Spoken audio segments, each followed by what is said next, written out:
Hey everyone, welcome back to some Blood Crest Manor content. So for today, I just wanted to bring you guys along and show you what I have going on as far as props. I am going to be making a video later discussing how I make these props and the process that goes into all the materials and everything like that. But for today, I just thought I'd bring you guys along and see how you guys like it. So today, what I have here is a store-bought skeleton. He's about 2.5 foot, if I'm not mistaken. I don't remember the exact length.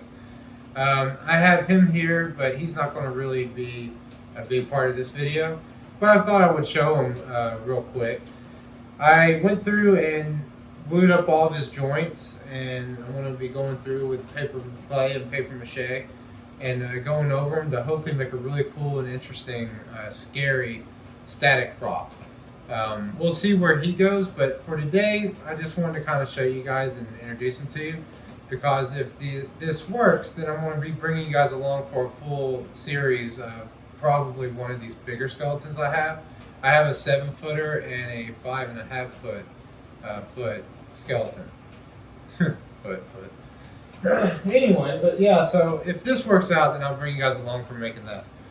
But so, today, what I really wanted to bring you guys along for was two things, hopefully three if we have time. This, which he just needs some final touch-up paint work. It won't take me but a second to get him finished up. But once again, I really just kind of wanted to show you guys how some of these finished products look like once they're done. And he will be a part of the haunt as well. But so I'll bring you guys along for the final touch-up paint. Let me get a good close-up for you. See, if you look real closely in his mouth, he just has like some little white areas. I'm just going to go through and get those cleaned up, and then he'll be ready for his final process. And the other thing I wanted to show you guys today, or at least do with you guys today, was finish the abstract art on my balloon prop. So this guy was an experiment himself, and he actually does have his own little issue on the inside, but you can't tell. So I'm going to keep him instead of throwing him away. He has like I don't think I'll be able to show you guys, but there's no way you're going to be able to see that. But on the inside, he has like a little layer that came up. It's a long story, but anyway, he's going to make it and he'll be fine. But I wanted to show you the finished product, or show you the finished paint job on him once it gets done, because it's such a cool thing. I won't go into too much detail at the moment. I'll let you guys see it at the end of the video. But this is a really cool prop, and I'm really glad I did an experiment for him. So I'm going to bring you guys along for the finishing of the abstract art on him, the touch-up paint on him, and I'll also, if I have time, bring you guys along for the final sealing of this giant jack-o'-lantern I made. This guy is a completely different process than him. They look completely different. But once again, I'll get into things like that later. But I do want to bring you guys along for like the final aspect. Just really getting everything up in here done. So that way I can put all my focus to this. But alright guys, so that's it for now, and I hope you guys enjoy the show.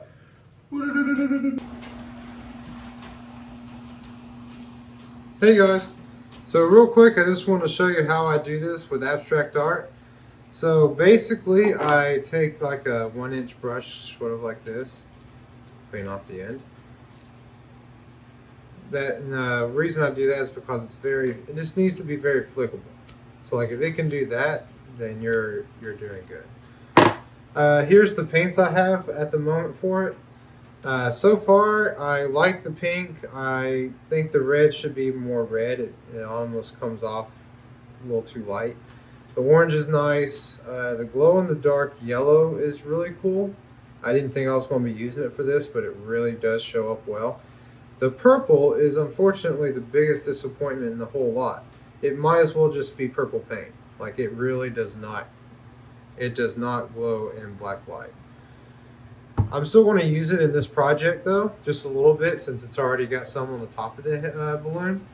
But I'm not going to be using a ton of it. But alright guys, so basically what I do is I start with my first color. In this case we can start with the color pink. And we get it good and shook up without shaking you guys too much, hopefully. And then pop the top. I put some in this little bowl here, just some. And then I take my brush like this, I dip it in, and then I literally just start flinging it at the balloon, which you're about to see here in just a moment on a different camera. But alright guys, so I hope you enjoy the show, and that's it.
Okay guys, so we just got done doing the abstract art on the bottom of the balloon, and I just want to show you guys real quick how it looks while it's drying. I had it sitting here in front of a dehumidifier.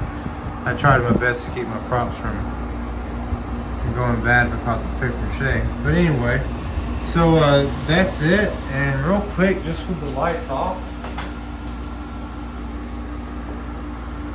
that is what we're at.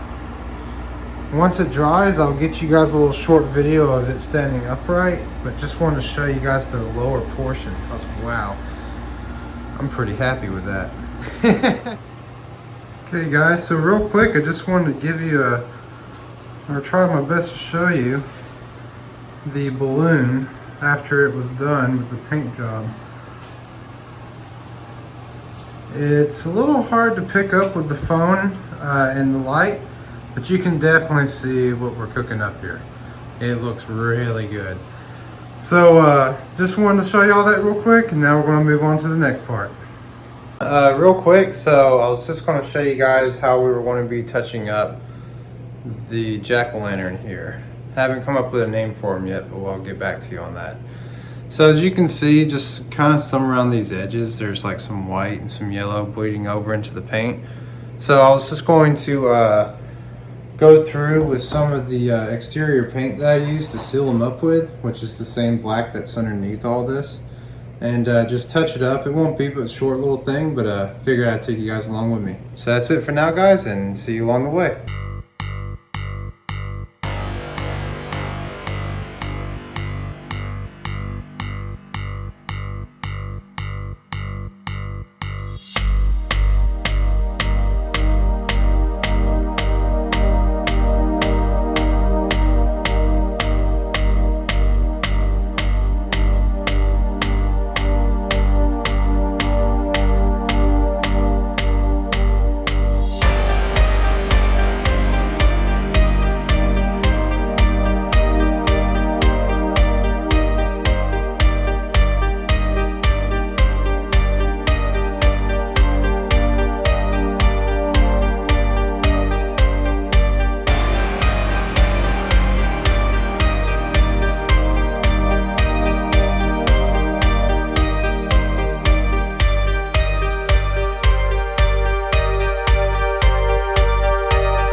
Hey guys, so real quick, we're about to begin the spar varnish portion of these props.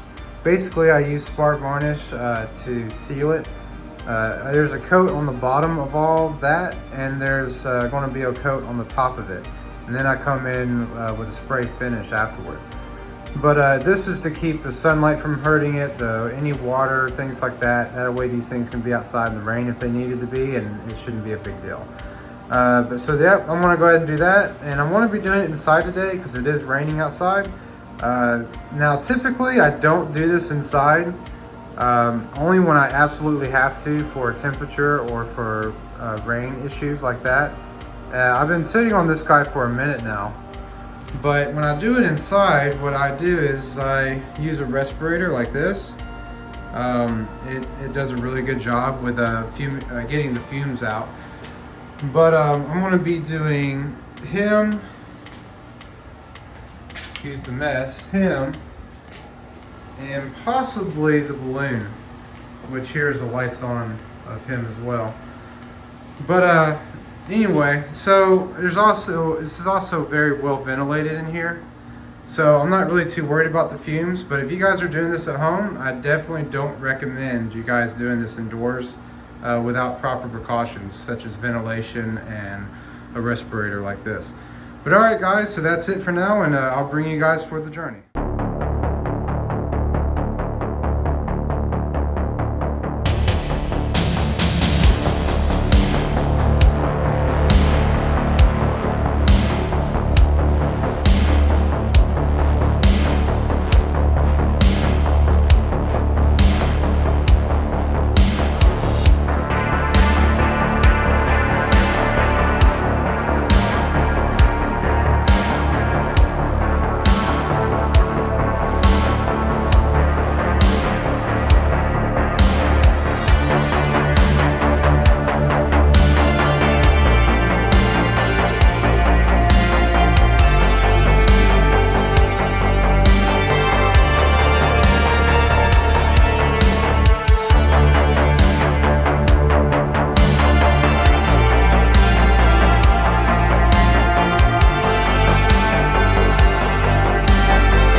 everyone. So for me, it's a new day and the props have had time to dry.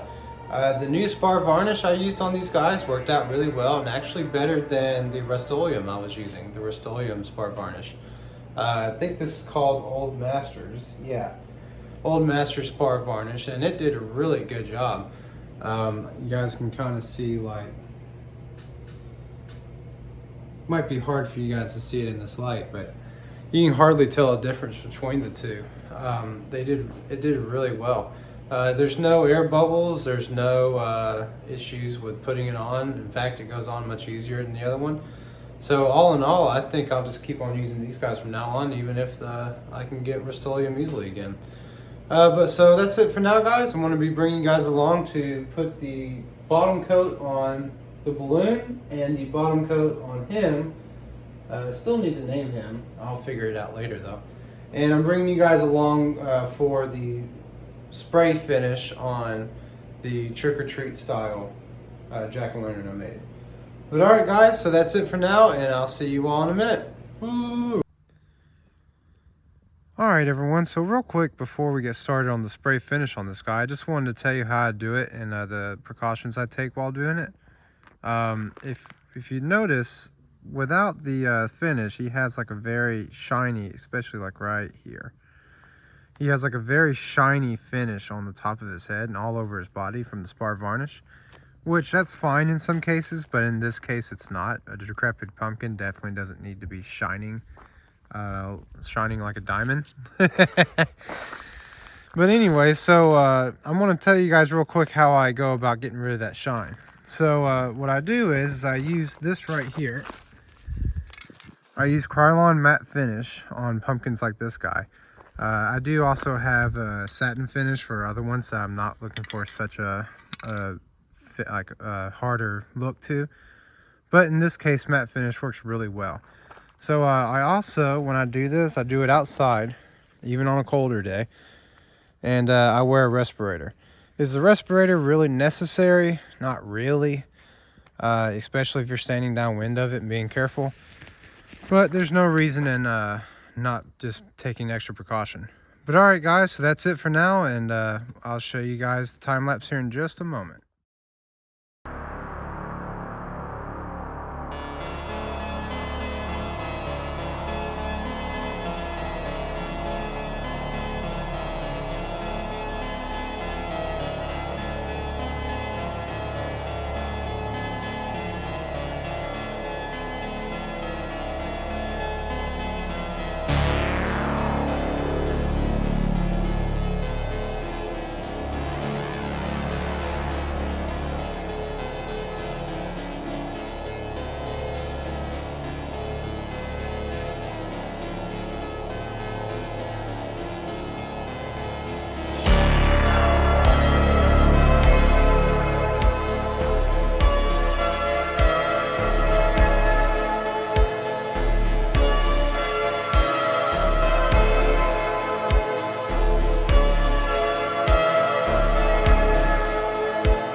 Hey everyone, so we just got done with the big pumpkin and getting him sprayed down, or the trick-or-treat pumpkin, Sam pumpkin, however you want to call him. So he just got done being sprayed up, and now I'm going to go ahead and get the spar varnish placed on the bottom of him and the bottom of the balloon, as well as the top of that little top hat. But alright guys, so that's it for now, and I'm going to bring you guys along with me for that as well.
Hey everyone, so we're back at it again today. So I'm going to go ahead and add a little bit more finish on the bottom of the Sam jack-o'-lantern. You can't really tell from this angle, but it's kind of shiny on the bottom, so I was just going to go ahead and give him a little extra. I'm going to throw a little extra spar varnish on the inside of the balloon, and we're going to give the first coat, hopefully the only coat, spray finish to the smaller jack-o'-lantern here. So I'm going to bring you guys along for that, and we'll get to it.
Alright everyone, so real quick, just a little insert here. I'm going to be also working on this balloon today. I made two originally, and this is the other one I made. That one I was able to work on a lot easier because of the opening on the mouth, which gave me access to the inside of the balloon. This one does not have any kind of opening like that, so I'm actually having to pour it in through the bottom, which I'll show you with this one. I put a little hole in the bottom of them, just like a normal balloon would have, like a little nozzle. That way, in case any water was to get inside, it has a place to funnel out. In this case though, I'm going to be using that as a means to pour the spar varnish. Let me at least give them the credit they deserve, turn them around. So I'm going to be using the spar varnish and pouring it on the inside of that, and then trying to roll it around to ensure it gets everywhere in it. The one thing you cannot have with these props is any moisture getting to them at all. It'll just completely destroy them. So I'm going to go ahead and get this guy right here done up today as well, and bring you guys along with me.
Alright everyone, so that's going to be it for this episode. I know this is really different than the normal episodes that I've been uploading recently.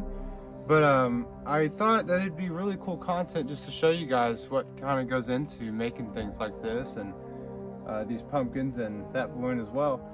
I intend to make a couple other episodes like this, just talking about the process, how I do it and why I do it. But I hope you guys enjoy that content, and if you do, definitely let me know in the comments, and hopefully we can make a lot more like this. But alright guys, that's it for now, and until next time. Boo!